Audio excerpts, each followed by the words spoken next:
is, folks. You laughed with him in the movie Wake Island, and soon you'll see him in Two-Faced Quilligan as a man with two beautiful women madly in love with him. Yeah. Why was I ever cursed with this fatal charm? The American Meat Institute presents William Bendix in The Life of Riley.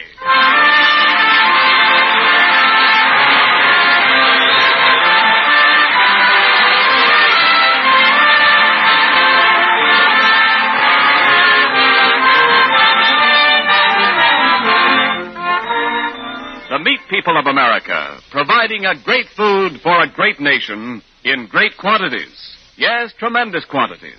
For by the close of this year, according to final estimates by the American Meat Institute, the livestock producers and meat packers will have provided the all-time world's record total of more than 25 billion pounds of meat for our fighters, our allies, and our folks at home. This is the biggest meat-producing job ever done by any meat-producing country in the history of the meat-eating world. And now, on behalf of all those engaged in supplying meat to the nation, the American Meat Institute presents The Life of Riley.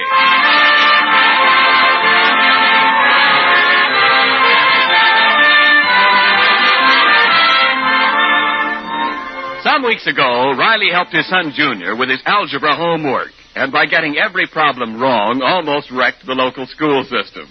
When things finally got straightened out, Riley discovered that he had been signed up by Junior's teacher, Miss Jessup, to attend her classes at adult night school. Ever since then, Riley's been wrestling with algebra 2 nights a week because, in his own words, I figure like this, Junior. With this night school education, after the war, I'll get an office job.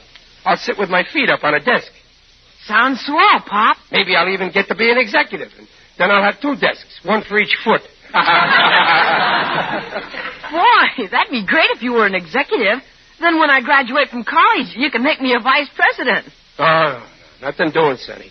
You're starting at the bottom of the ladder, just like I did. Now, let me finish my homework. How's the algebra coming, Pop? Pretty good. Only the teacher, Miss Jessup, keeps on asking me to find X. Other women her age are trying to find love, or a husband, or both. But all this dame wants to find is X. Oh, I know Miss Jessup, Pop. Don't forget, she teaches me algebra in the daytime. You know, every time I ask her how you're doing, she kind of changes the subject. Well, you know teachers, they don't like to brag. But just between you and me, last night she said I was the only pupil whose IQ equals X, the unknown quantity. Well, I hope you do good in your algebra test tonight. Oh, I ain't worried about that test, because I probably won't be there to take it tonight. I was sort of planning to go to the ice rink with Joe Hickey. Gosh, Pop, that's playing hooky.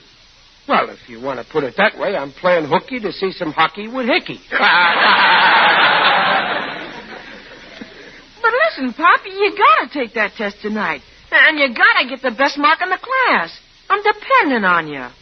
Well, Junior, it's nice that you're so interested in your father's education, but what do you mean you're depending on me? Well, Adolph O'Brien's old man is in your class. Yeah, Egghead O'Brien, yeah. And Adolph was bragging how his father is the smartest one in your class. Is he kidding, Junior? That guy O'Brien is the next thing to an idiot. I ought to know. He sits right beside me.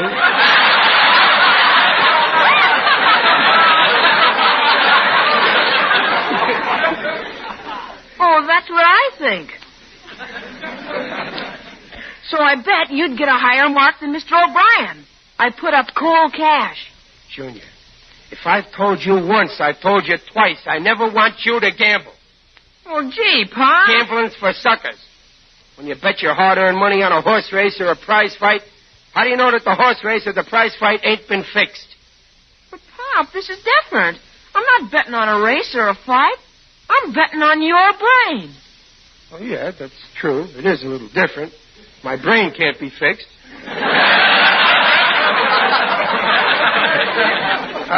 How much money did you bet on me, son? A nickel, Pop. That's what I like about you, Junior. You're a gambling fool. You, Mr. Riley, time for school. All right. Riley, there's somebody calling you. Yeah, that's Waldo Binney from next door. He goes to the night school, too. I'm coming, Waldo. Hurry up or we'll be tardy. Okay, Waldo. Say, Peg, I want to bring Miss Jessup some of that swell chocolate cake we had for supper, huh? All right, here's some, Riley. Don't knock off the frosting. Oh, yeah, that's right. Look, Junior, let me take your lunchbox to carry it in, huh? Oh, okay, Pop. Hang it on my hook in the coat room, and then if you forget it, I'll find it. Where's my books? And where's my pencil box? Oh, here, huh? I'm off to school. Good night, Peg. Good night, dear. Good night, son. Well, good night, Pop. Watch how you cross the street.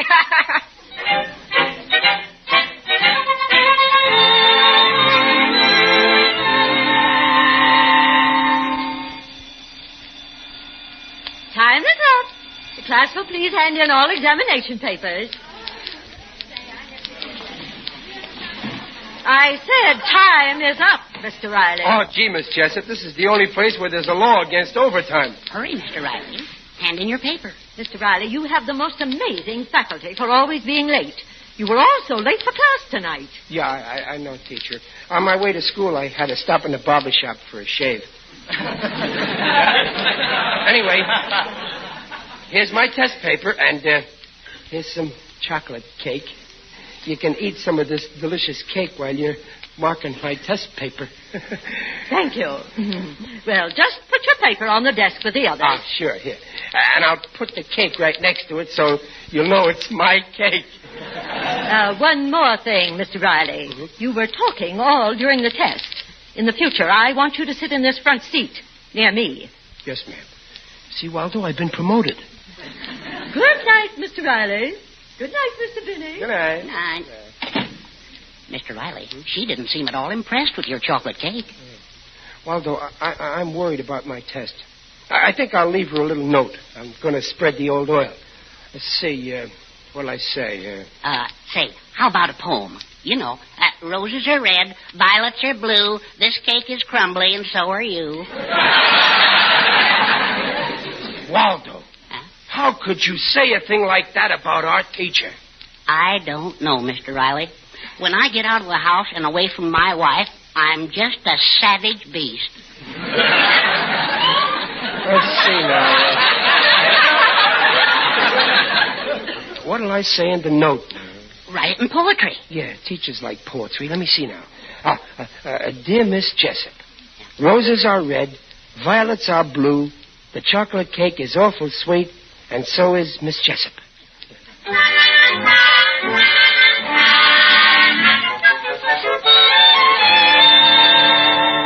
Good morning, Babs. Oh, good morning, Dad. What's the joke?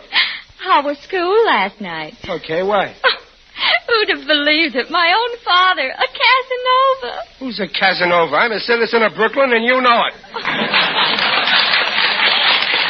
But, Dad, Casanova was a great lover. Oh. Well, what's that got to do with me? Oh, I found this note in the lunchbox you took to school last night. Note? I don't know nothing about no note. Dearest Chester, darling. Chester, darling? Dearest Chester, darling, I guess I must be in love. I watch you all during class, and I hate to hear the bell ring because it means we must part. Babs, I don't get this. Lately, you don't smile at me so much, and I think you're fickle. I never smiled at her. Oh, so you know her. No. I don't know her at all. Look, Babs, there's nothing to this, but your mother might not understand. She don't know about this yet, does she? No, not yet. Oh, boy, what a relief. As long as she don't know. Hey, what do you mean, not yet? You're not going to tell her? No, but she'll find out when this woman comes here tomorrow morning. She's coming here? Let me see that. I can't show you how I really feel with the class around, so I will call for you Saturday noon with a nice big basket of lunch. We will go on a picnic all alone together.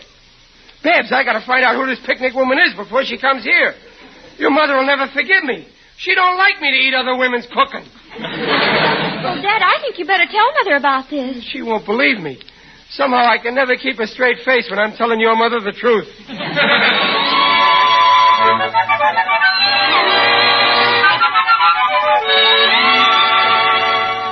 Well, go on, Riley. I'm listening. Yeah, Dumpling. Well, Well, this here fella who's in my class at school. Yes, you told me that part. He got this mash note from some woman in the class. Go on. Yeah, well, he says he don't know who wrote it, so... I don't believe him. But Dumpling, he swears... I don't care if he swears till he's black and blue. I still don't believe him.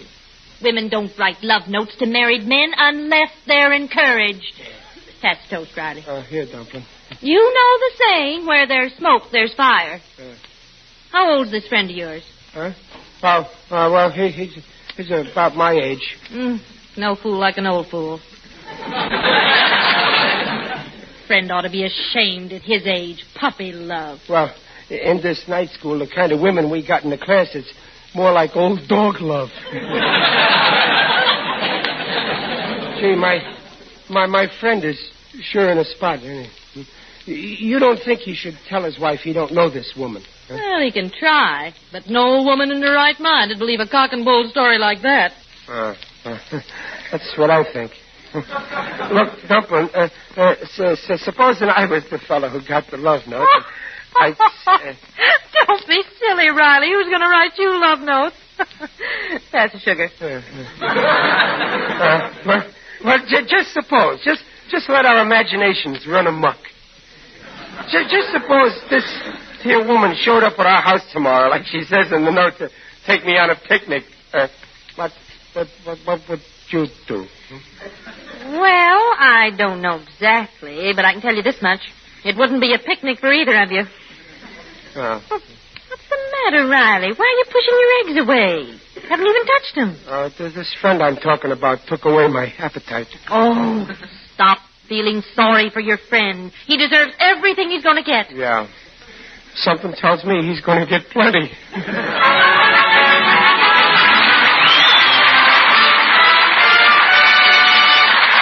Well, Riley is at her head off his unknown girlfriend before she breaks up his unhappy home. We'll find out about it in just a moment. In the meantime, this is Ken Niles with an idea guaranteed to smooth the furrows out of any meal planner's brow. Let me set the stage, or rather set the platter. In the center is a generous piece of appetizing meat. It might be lean beef brisket. It might be tender beef tongue, or a rosy pork hock, or flavorsome pork knuckles. Or it could easily and deliciously be breast of lamb. Artistically framing this meat is a mound of steaming cabbage, neatly stacked carrots, potatoes with skins on or off, a turnip or so, a set of onions, and maybe some tasty celery leaves. A good, hot, savory, nutritious, delicious wintertime meat dish. But what is that meat dish? It's old-fashioned, but it's stylish these days. It's as American as Yankee Doodle. What is it? What do you say, Mrs. Riley? Why, boiled dinner, of course. You're right. I've just described a typical all-American boiled dinner. But here's a tip. Don't really boil a boiled dinner. Just simmer it in a little water and put in each of your vegetables at the proper time so they'll all get done at the same time. And remember, no matter what meat you use for a boiled dinner, it gives you those highest quality body-building proteins. Meat, you know, is a yardstick of protein foods because meat measures up to every protein need. And now back to the life of Riley with William Bendix as Riley. Riley has confided to his friend Waldo Benny about the unknown woman in their night school class who wrote Riley a love note. And Riley knows he had better head off this mysterious admirer before she shows up at his house this noon to take him on a picnic. And now we find Riley and Waldo wearily trudging the streets after several hours of fruitless investigation. Waldo, you're a real pal going into them 4 different women's houses and asking them if they wrote this note. Well, what's the matter, Waldo? Oh, my aching back.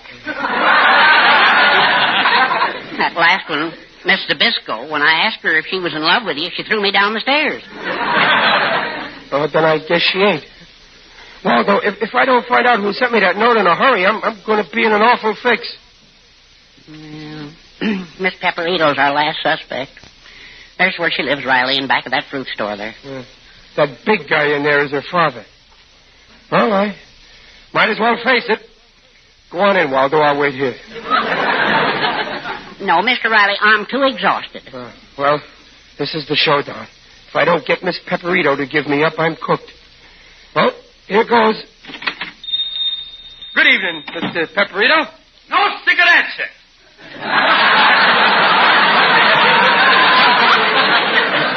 I didn't come about cigarettes. Well, I'm a busy man. Now, what do you want? Well, I wanted to speak to Miss Pepperito. My name is Chester Riley. Oh, Chester Riley. That's a fine Italian name. So you were for to see my little Margarita, huh? Sit down, sit down. No. Not on the tomatoes. Here, on the potatoes. Oh, thanks. Well, where is your daughter? Right now, she's shaving. Shaving? Oh, sure. She's a lady barber downtown. Well, maybe I can talk to you about it. It's very important. Oh, sure. In this case, it's a good idea to talk over with the papa. Now, what do you want to talk about, Sonny,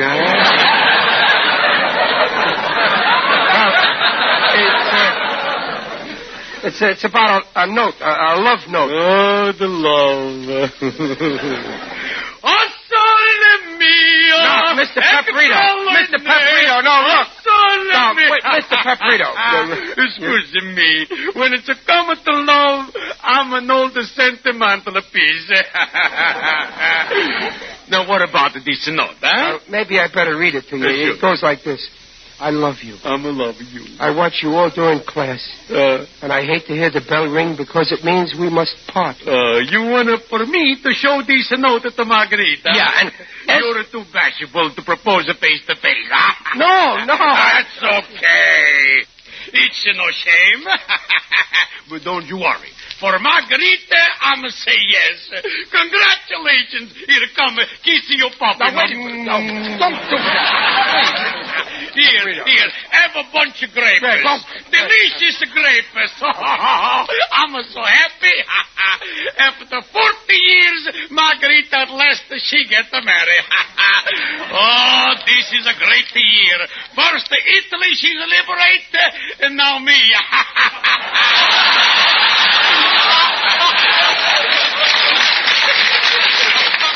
Right, you're making a mistake, Mr. Pepperito. I'm a man with 2 kids. Who cares? Margarita, she's nuts about the kids. Here, have some more grapes.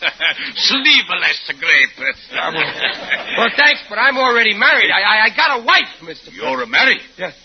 You should be ashamed. You should hang your face up. A married man like you is to write love notes to my Margarita. I didn't write this note. I want to find out if Margarita wrote it. Oh, why you not say so before? How could I? Every time I open my mouth, you shoved a bunch of grapes in it. Well, let me see the note. No, this is no Margarita's writing. I know because you can read it. Oh, she didn't write it. Well, I'm sorry, Mr. Pepperito. Just a minute. Wow. That'll be 15 cents for the grapes. Oh.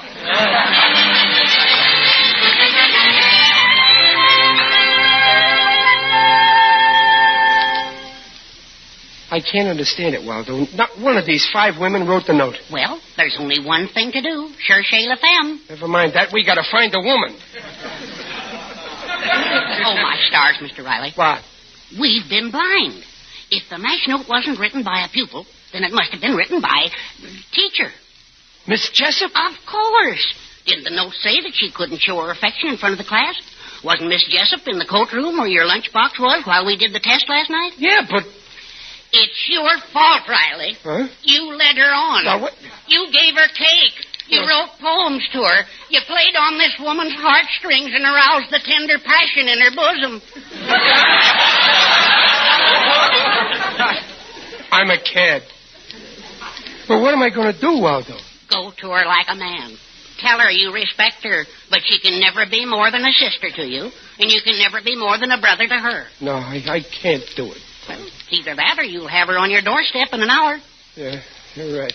You must go to the teacher and say, Miss Jessup, I admit I'm a bounder. Yeah. Well, what else do I say? It's too late, Miss Jessup. I cannot leave my wife in the sunset of our life.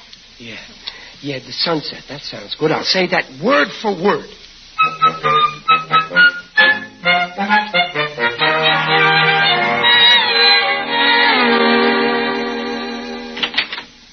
Why, it's Mr. Riley. Hello, teacher. Miss Jessup. Well, this is a pleasant surprise. Come in. Well, couldn't you leave the door open, Miss? What? Mr. Riley, you sound as though you were afraid of me. Oh, no, Miss Jessup. True, in my capacity as teacher, I may be somewhat forbidding. But here at home, I'm only a woman. And I'm only a married man. With a wife besides. What a strange remark, Mr. Riley. Miss Jessup, I got something in my head, and I may as well come to the point of it. Miss Jessup, I can never be more than a sister to you, and you can be my brother. But I'll always suspect you. Mr. Riley... I admit I'm nothing but a bouncer, but it's too late. I'm in the sunburn of my life. Mr. Riley, I can't understand a word of this gibberish. Don't you get what I mean? Look, I'll say it to you in algebra. In algebra? Yeah. Listen, Miss Jessup. A equals me, see? And B is my wife, and C is my boy, Junior, and D is my daughter, Babs. So A plus B plus C plus D, that equals a happy married fellow and his family, right? Yes, but what... Here's all the little letters snuggling up together in a happy home, and all of a sudden along comes X. X? X? Yeah, this X is a certain female woman that's wrote me this mush note in class and wants me to go on picnics. Oh, I see. Yeah. Oh, you're worried about this X, this unknown quantity. Well, in this case, X ain't unknown because X equals Y-O-U. I see. What? Are you insinuating that I wrote you a love note? Well, didn't you? Mr. Riley, in simple kindergarten English, I did not write you any note. I have absolutely no personal interest in you. You mean you don't love me? Certainly not. Let me see that ridiculous note. Here. Oh, why, this is not my handwriting. Oh, but wait a moment. I have seen this writing somewhere. In school, You know who done it? I think I know who it is. But I can't tell you until I confirm my suspicion. Now you go home. I'll try to straighten this out. Oh, gee, that's swell of you. Thanks, Miss Jessup, and please excuse me. I'll overlook your lapse of judgment, Mr. Riley. After all, fools rush in where angels fear to tread. Gee, Miss Jessup, thanks for calling me an angel. Goodbye. Ring. 4, 5, 3, 2. Hello? This is the John J. Boskowitz High School. Is this Mr. Brecker, the janitor? Speaking. This is Miss Jessup. I'd like to speak to your little girl, Junie. Oh, she's right here. Hold the wire. For you, Junie. Hello? This is Miss Jessup, Junie. Now listen, and I want you to tell me the truth. Did you write a note and leave it in a lunchbox in my courtroom? Oh, Speak up, Junie. Speak up. Yes, I put that note there, Miss Jessup. Well, Mr. Riley found it there. Oh, and but it wasn't for him. It was for Junior Riley. I thought as much. Well, in that case, I think you'd better go and explain to Mr. Riley immediately. Couldn't you tell him, Miss Jessup? No, I'm sure he'd rather hear it from his mental equal.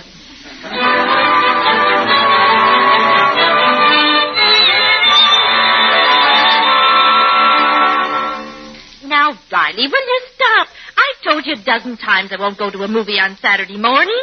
You know this is the day I wax the floors. Well, I'll wax him. You slip out and have a good time. Oh, you're acting very strange, Riley. All morning you've been trying to get me out of the house. Oh, you're not going, huh? No. Well, then I might as well tell you something. I knew you would eventually. Now, go on.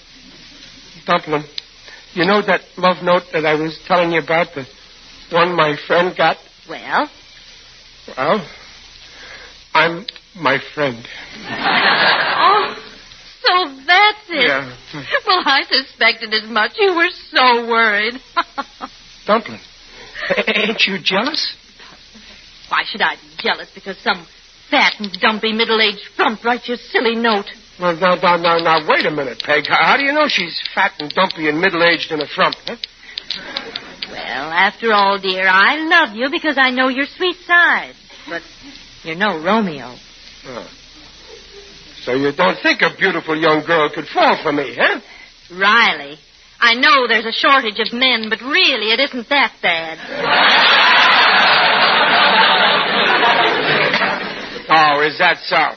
Well, it so happens that I got a pretty good idea who this woman is, and it may interest you to know, Mrs. Riley, that she ain't only gorgeous, but she's young. Oh, she is, huh? Yeah, she's younger than you and beautiful. The sophisticated kind. Just my type. Right, that's her. Dumpling. Two's the company, three's the crowd. Go someplace. Go down in the cellar. I'm not budging. Come on, let her in. I guess I'd better. Well, here goes.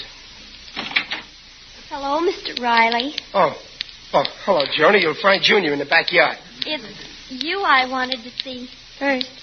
Well, what about, Joni? It's about the note I wrote. What? The one you found in Junior's lunchbox. I really meant it for Junior. I'm very sorry if you thought I was in love with you. I'm really not. Honest. I better go now and find Junior. Oh, Riley. Just your type, isn't she? Very sophisticated.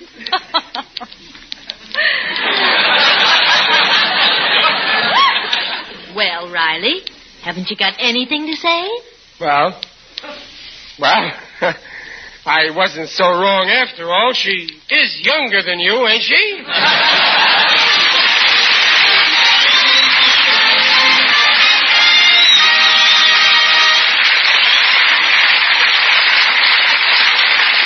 How would you women like to plan dinners for a brand new family of 500 instead of your average family of 5?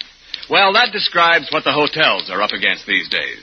So if you can't always get a room when you want it or have to wait a little for a table, just remember that the hotels are taking care of more people than ever before and still maintaining as best they can the fine standards they've built up over the years. Out in the kitchens now, famous chefs look into the larders and see fewer of their customary roasts and steaks. They know that large quantities of the finest meats and cuts produced by the meat industry are going to feed G.I. Joes and G.I. Janes, and none of us would change that. But you can't keep a good chef down.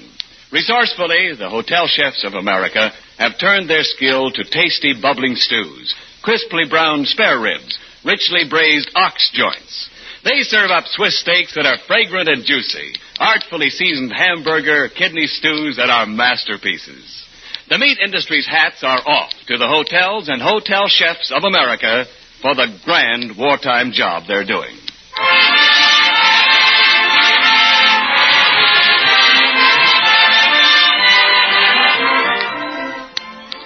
Well, Junior, did you have a nice time with Joni on the picnic? Oh, it was all right. Ah. Pop, Yeah? there's something I want to ask you. Well, shoot, son. Well, what does a fella have to do to stop a girl from running after him? Well, it's funny that you should ask that, Junior, because when I was younger, I had a girl running after me. Oh, what'd you do? Well, first I made fun of her, and it didn't work. Then I argued with her, and that didn't work. Then I acted cold to her, and it didn't work. Well, then how did you finally stop her? I married her.